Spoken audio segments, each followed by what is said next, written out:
מרצים רבים מייחסים חשיבות גדולה לתוכנית האימונים ורואים בה את הדרך הטובה ביותר לעמוד במטרות וביעדים שהציבו לעצמם, ומתוך כך עושים הכל כדי לעמוד במה שכתוב בתוכנית. חלק מהרצים בוחרים מאמן שתפקידו לראייתם לבנות להם תוכנית אימונים ליעד שבחרו, ונעזרים בו ובקבוצת המתאמנים שלו כדי לעמוד באתגרי התוכנית ולהצליח ביעדים האישיים שלהם. והמאמן מצידו מפליג עוד יותר בחשיבותה של התוכנית ומקדש את הדבקות בה, ומבחינתו עמידה ביעד היא ההוכחה להצלחת התוכנית. הדבר הזה מלבה עוד יותר את התלות של המתאמן בתוכנית, ובעיקר את התודעה שאסור לסטות או לפספס אימון. וכשהם נאלצים לפספס אימון, הם משלימים אותו בכל דרך, מה שעלול לפגוע בתהליך. מאמן טוב ידע לגרום למתאמן להבין ולהאמין שגם כשמשנים או מבטלים אימון, ואפילו אם לא מצליחים לעמוד בחלק מהאימונים, ניתן למצוא את הדרך לשמור על איזון נכון של האימונים. כשמדובר ברצים חובבים, דווקא הדינמיות והגמישות של התוכנית תוך התאמתה למתאמן הם המדד לאיכותה. תפקידה של תוכנית האימונים הוא גם להוות עוגן ומסגרת לתהליך האימונים השוטף, וגם לשמש כאמצעי מיקוד ליעד ספציפי. תוכנית אימונים חייבת לראות את העבר, את ההווה ואת העתיד של הרץ. היא צריכה להיצמד לרקע האימוני הקודם שלו, היא צריכה להתבסס על היכולת הנוכחית ולא על פי תוצאת היעד שהוא רוצה, והיא צריכה לשמש כהכנה ראויה לתוכנית האימונים הבאה, שאמורה להיות מאתגרת יותר. אם נעשה אנלוגיה לעולם ההלבשה, תוכנית היא כמו ארון בגדים הבנוי ממדפים ומגירות, שאליהם אנחנו מכניסים את הבגדים שלנו לפי סדר הלבוש, נוחות, הרגלים, סוג הלבוש, מזג האוויר וכו'.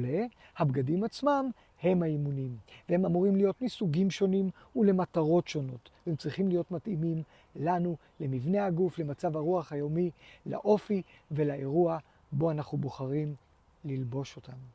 אם נדע לסדר נכון את הבגדים בארון, נוכל בסוף ללבוש את בגדי התחרות כשאנחנו בשיא הכושר. תוכנית אימונים היא לא תוכנה, היא לא נוסחה או מספרים, היא אנשים, ואנשים הם שונים. זה אומר שמי שמכין לנו תוכנית האימונים חייב להיות מומחה בדבר אחד, מומחה בנו. לא מספיק שהוא יבין בריצה ובעקרונות האימון, אלא הוא חייב להבין בבני אדם, להקשיב להם ולהכיל אותם. אחרת כל תוכנת ChatGPT תוכל לשמש כתחליף הולם. כדי שתוכנית האימונים תהיה מתאימה ומסונכרנת עם הרץ, צריכים להתקיים מספר תנאים. דבר ראשון, שהמאמן או כותב התוכנית ייקח את התגובות של הרץ אחרי כל אימון ויתייחס אליהן. תוכנית האימונים צריכה להיכתב אחת לשבוע, כדי שנוכל להסתמך על הביצוע והתגובות של השבוע הקודם, ובהתאם לבנות את השבוע החדש. וכשכותבים את השבוע החדש, חשוב לזכור כמה הריצה חשובה למי שמבצע את התוכנית, ומה המשמעות שהוא מייחס למה שכתוב. חשוב שהאדם שאמון על התוכנית יהיה נוכח לפחות בחלק מהאימונים השבועיים, כדי לראות איך המתאמן מבצע, כדי לתאם בין הציפייה לנראות.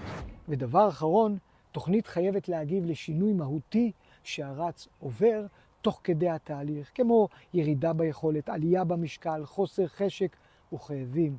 אם נתעלם מזה, נפספס או נטשטש את זה ונמשוך את אותה תוכנית על אף כל ההשתנות הזו, רק כי חייבים להגיע ליעד, המשמעות היא שהתוכנית רואה את היעד בעדיפות עליונה ואותנו בעדיפות משנית. כדי שכל התנאים הללו יתקיימו, חייבת להיות תקשורת, אמון ופתיחות בין כותב התוכנית לרץ.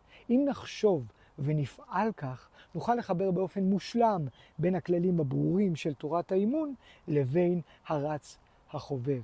ואם ראיתם את הסרטון וחלקכם לא מסכים עם הראייה האינדיבידואלית והגמישות שהוא מציג, זה רק מוכיח את ההיגיון מאחורי הטענה המרכזית של הסרטון.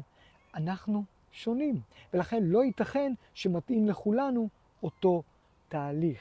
אבל אם בא לכם לרוץ שנים, כדאי שהגישה הזו תהיה בתוכניות שלכם. בהצלחה.